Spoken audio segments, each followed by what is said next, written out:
नमस्कार मु कुमार फाल्गुनी स्वागत करुच्ची ओडिशा क्रिएशन न एक नियारा कहानी को जार ना है असुरेश्वर कहानी। खाली कहानी नुहे बंधु, ये असुरेश्वर जीवंत कहानी। गोटे मुठा चाउल रे कौन हम जदि आज मुझे प्रश्नटी आपन को पचारे ताहले आपण चिंतार पड़ जाए, किंतु ये प्रश्न भितर लुचि रही गोटे अद्भुत कहानी। चलतु 1943 मसीहा को मुहेबा प्राक स्वाधीनता समय जेतेबेले सारा देश महात्मा गांधी को भारत छाड़ आंदोलन में लगी, ठीक सेतिकी बेले कटक निकटवर्ती असुरेश्वर ग्राम से ग्राम थिले दुई जन बंधु जे कि एमिति एक प्रयास करथिले जहाँकि 75 वर्ष पर भी चालू अच्छी आकु चलाऊे आमे और आपणक परी बहुत लोग। आश्चर्यर कथा ना। तेबे कहानीटा किछि एपरि थिला। मल्लीपुर ग्रामर धड़ीदास निज बलद को बिकिदेले मात्र 4 अणा पाई, कहीं बलदटा बुढ़ा हो जाइथिला एवं तार गोटे गोड़ खराब थिला। बलद को गोटे कंसेई किनिथिला, तो स्वाभाविक कथा बलद को टाणी टाणी गाँ बाहर को निया जाउथिला। रोगिणा सत्वे बलद कंसेई को विरोध करि चलिथिला।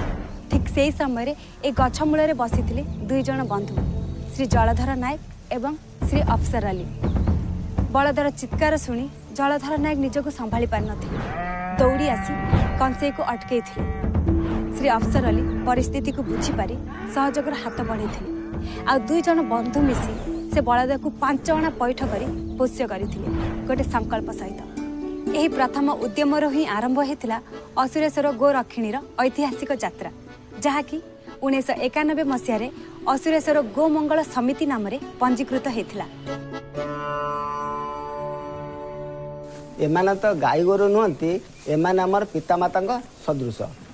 सेमाने देउथिबा क्षीर आमे खाउचु, जोंटा कि सेमानकर पिला माने खाइबा कथा। तेणु करी सेमानकर ऋण भार आम उपरे अछि। वर्तमान एमाने हड़ा बुढ़ दुष्ट असहाय होई गले बोली सेमानो कोन आमे छाड़ी देबा? सेमानकर जत्न नेबा आमर परम कर्तव्य।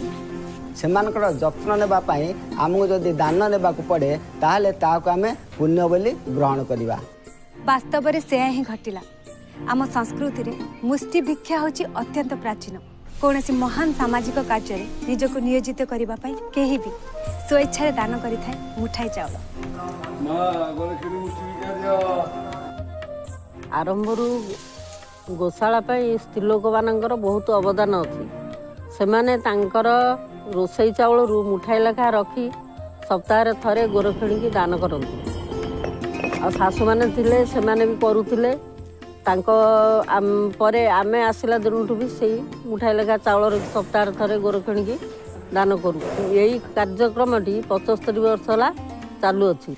आज ये मुठाई चाउल को आपण कम बोली भावतुनि, कहीं सेतेबेले चाउल ही धन थिला। तेणु असुरेश्वर ग्रामर अनेक परिवार दान करने को लगे मुठाए धन। सी भी प्रतिदिन गोटे बलदर सेवा जत्न पाई दुई बंधुंकर संकल्प आरंभ होता यही प्रयास धीरे धीरे गोटे जन आंदोलन में परिणत है। आखपाखर अनेक परिवार दान करने को लगे गोरक्षिणी मुठाई चाउल। गो सेवा गो सुरक्षा हूँ आमर परंपरा। आम ये परंपरा को रखा दरकार अच्छे। आ 75 वर्ष अधिक समय धरिक जो असुरेश्वर गोरक्षिणी आज बंची रही चली गोटे कथा कही रखापी चाहूँगी, जो गो जाति मनीषर सेवा करुच्ची सी जदि अकर्मण्य हो जाऊँगी, सी जदि बुढ़ा हो जाऊँगी, ताकू मरण मुह को ठेली न दे ताकू किभली सेवा करने दरकार ये दिशा देखी असुरेश्वर गोरक्षिणी। शताधिक गोमाता को एठी सेवा करा जाउची। केवल असुरेश्वर नुहे, असुरेश्वर निकटवर्ती प्राय 1200 गाँ 5000 रु अधिक परिवार होचंती अनुष्ठान मालिक। से माने ये अनुष्ठान को मुष्टि भिक्षा देकरी बंचई रखिछंती, गोमाता को साहाय्य सहयोग हाथ बढ़ाई।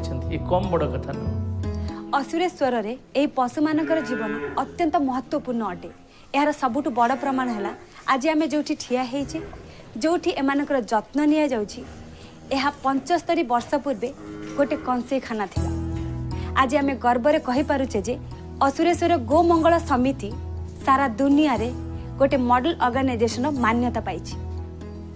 गीतारे कहुଯାଇଛି जीव जीवस्य जीवनम अर्थात जीव रहिबा पई जीव जीवंक पर निर्भरशील यही पशुमान सहित जोड़ी रही आमर अस्तित्वर चेयर एमानकर कल्याण रे लुचि रही आमर भविष्यतर समृद्धि।